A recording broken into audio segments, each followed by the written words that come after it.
네, 안녕하세요. 오늘은 무토에 관해서 무토 특성 그리고 성질 이런 것들에 대해서 공부를 해볼까 합니다. 성질, 성질. 뭐 한문은 제외를 했고요.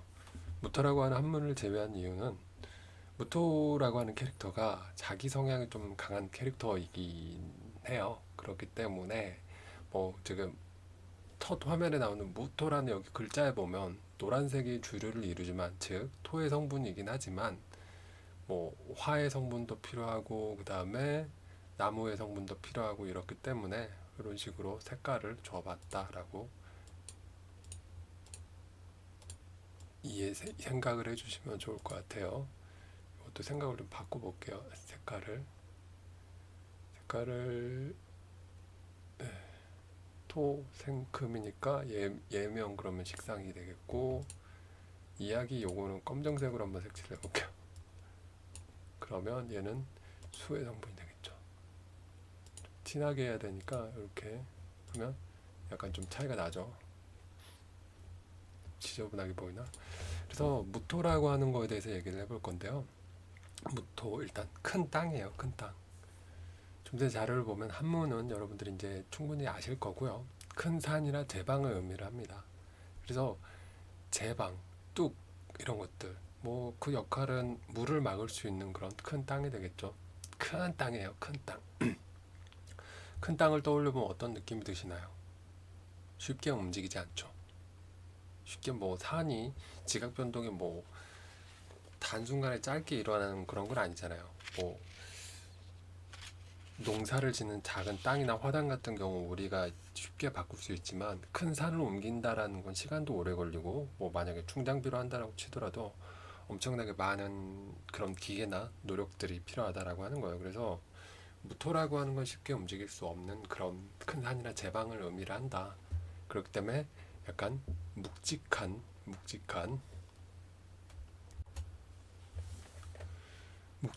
느낌의 그런 캐릭터, 글자 이렇게 생각을 하시면 좋을 것 같고요. 그리고 뚝심이 있어요. 뚝심이 있는데 무토 예전에 한우고집이라고 영상에서 예전에 언급을 몇 번 했던 것 같아요.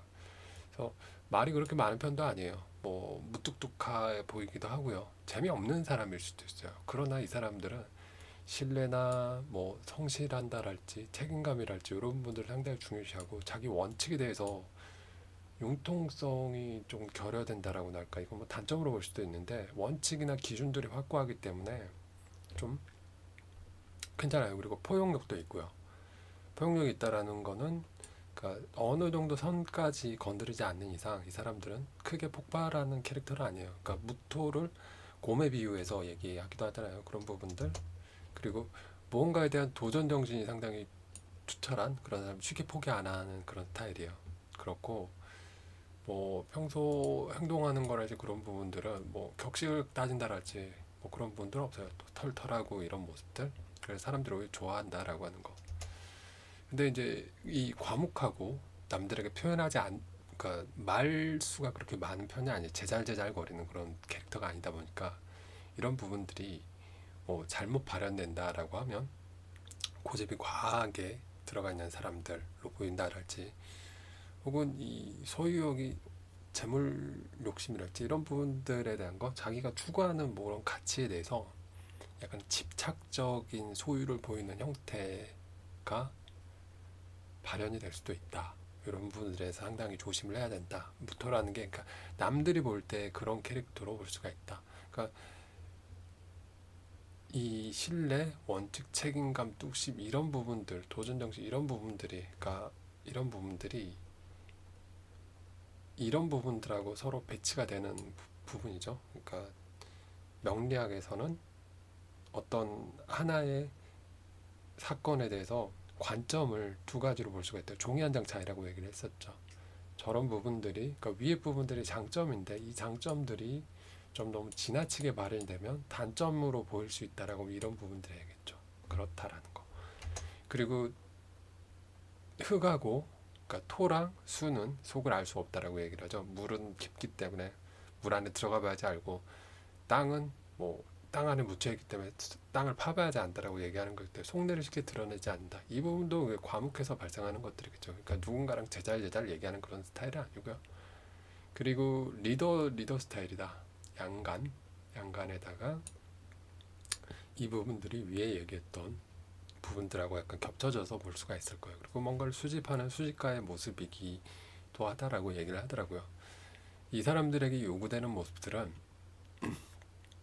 우리가 대지 위에 나무나 풀이나 새나 뭐 이런 것들, 그러니까 연극으로 치자라고 무대, 무슨 공연하는 무대라고 친다라고 생각을 하면 무대라고 하는 게 결국 무대가 있어야 되지만 무대 안에 무대를 구성하는 뭐 오페라면 그 연극이란 무슨 연출자도 있어야 되고 배경도 있어야 되고 뭐도 있어야 되고 뭐 그렇잖아요. 그런 것 그렇듯이 이 무토라고 하는 것도 이 자연을 결국 담을 수 있는 공간이긴 한데 이 자연의 요소들인 나무, 그러니까 목의 기운이랄지 풀, 뭐 이런 것들, 그리고 새, 동물, 뭐 이 새 같은 경우도 보면은 천간에서는 몇 번째까지는 다 새 형상을 따랐다 뭐 이렇게 얘기하는 것도 있고 막 그랬었는데 아무튼 그런 부분들하고 생각을 해보면 새나 그다음 물 같은 경우는 뭐 임수, 개수 이런 것들이 천간으로 보면 이런 부분들을 담을 수 있는 도화지의 느낌이라고 해야 될까요? 그렇기 때문에 무토는 다른 것들이 없으면 다른 뭐 요소들이 없다라고 하면 그냥 빈 도화지에 불과하다고 생각하거든요. 아니면 사막 같은 그런 느낌이라고나 할까? 그렇기 때문에 타인을 포용하는 그런 소통, 그 소통이라고 하는 거는 약간 무뚝뚝하고 이런 모습들이 되겠죠. 무뚝뚝하고 이런 모습들이랄지. 그다음에 여유로운 거 저건 뭐냐면 이 무토 같은 경우에 속내를 표현하지 않다 보니까 이 뭐라 그러지? 상대방을 포용하는지 안 하는지 상대방이 모르거든요. 그러니까 이 소통을 하면은 그런 여유로움이 묻어나와서 볼 수 있다. 뭐 이렇게 생각을 하시면 좋을 것 같아요. 그리고 사고의 유연성 역시나 마찬가지. 그러니까 그 무토의 성향들도 자기가 어떤 성향인지는 아는 사람들이 많아요. 되게 똑똑해요. 근데 쉽게 이제 바뀌기가 힘들다. 바뀌기가 힘들다. 이거는 뭐 그 사람 성향마다 다른 것 같긴 해요. 다른 것 같긴 한데 무토의 특성 같은 경우는 그러니까 제가 아까 산이 쉽게 옮겨지기 힘들다라고 얘기했던 것처럼 그 부분이 자기 생각하는 부분들이 쉽게 바뀌지 않을 수도 있다. 그렇기 때문에 그 무토인 분들 같은 경우는 물론 사주 원국에 있는 나머지 글자들 그리고 대운 세운에 따라 달라지게 되겠지만 개개인마다 다 다르겠지만 기본적으로는 이런 요소들을 감안해서 사람들하고 대인관계를 형성하고 자신에 대해 생각을 해보면 좀 더 낫지 않을까 이렇게 얘기를 드리고 싶습니다. 제가 만드는 영상은 늘 얘기 드리는 거지만 이런저런 자료들을 보고 요약을 하는 것들이라고 여러분들 시간이 많이 부족하고 그렇기 때문에 책을 본다랄지 그런 부분들이 상당히 익숙하지 않을 거예요. 인터넷을 보고 요약하는 것도 그렇기 때문에 여러분들 편하게 보시라는 용도로 뭐 이리저리서 본 것들 뭐 메모를 해뒀다가 그러다가 떠오르는 것들 이런 식으로 이 부분에 한번 정리를 해보면 좋을 것 같은데 라는 생각이 들면 정리한 영상이다. 이 정도로만 봐주시면 좋을 것 같습니다. 영상 보느라 수고 많으셨고요. 오늘 또 좋은 하루 되시길 바라겠습니다. 감사합니다.